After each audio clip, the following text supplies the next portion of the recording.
Italy और Germany का एकीकरण एक जटिल और ऐतिहासिक प्रक्रिया थी जिसने यूरोपीय इतिहास को आकार देने में महत्वपूर्ण भूमिका निभाई। इटली का एकीकरण। पृष्ठभूमि। इटली का एकीकरण 19वीं शताब्दी में हुआ था, जब इटली कई छोटे छोटे राज्यों में बंटा हुआ था। इन राज्यों में से कुछ ऑस्ट्रियाई साम्राज्य के अधीन थे, जबकि अन्य स्वतंत्र थे। मुख्य पात्र। इटली के एकीकरण में कई महत्वपूर्ण पात्र थे, जिनमें से कुछ प्रमुख थे। जियुसेप्पे गारिबाल्डी, एक इतालवी सैन्य नेता जिन्होंने इटली के एकीकरण में महत्वपूर्ण भूमिका निभाई। विक्टर इमैनुएल आई, सार्डिनिया के राजा जिन्होंने इटली के एकीकरण में महत्वपूर्ण भूमिका निभाई। कैमिलो डी कावोर, सार्डिनिया के प्रधानमंत्री जिन्होंने इटली के एकीकरण में महत्वपूर्ण भूमिका निभाई।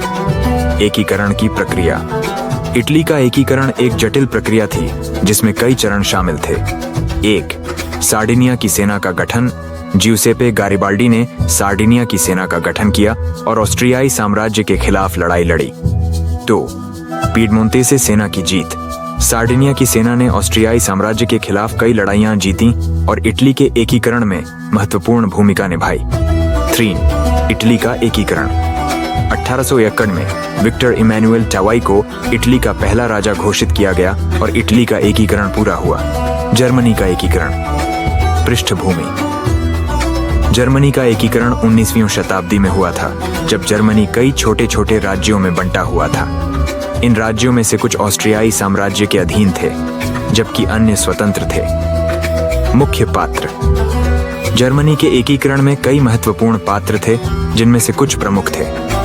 ओटो वॉन बिस्मार्क, जर्मनी के एकीकरण में महत्वपूर्ण भूमिका निभाने वाले एक जर्मन राजनेता थे। विलियम आई, प्रशिया के राजा जिन्होंने जर्मनी के एकीकरण में महत्वपूर्ण भूमिका निभाई। एकीकरण की प्रक्रिया।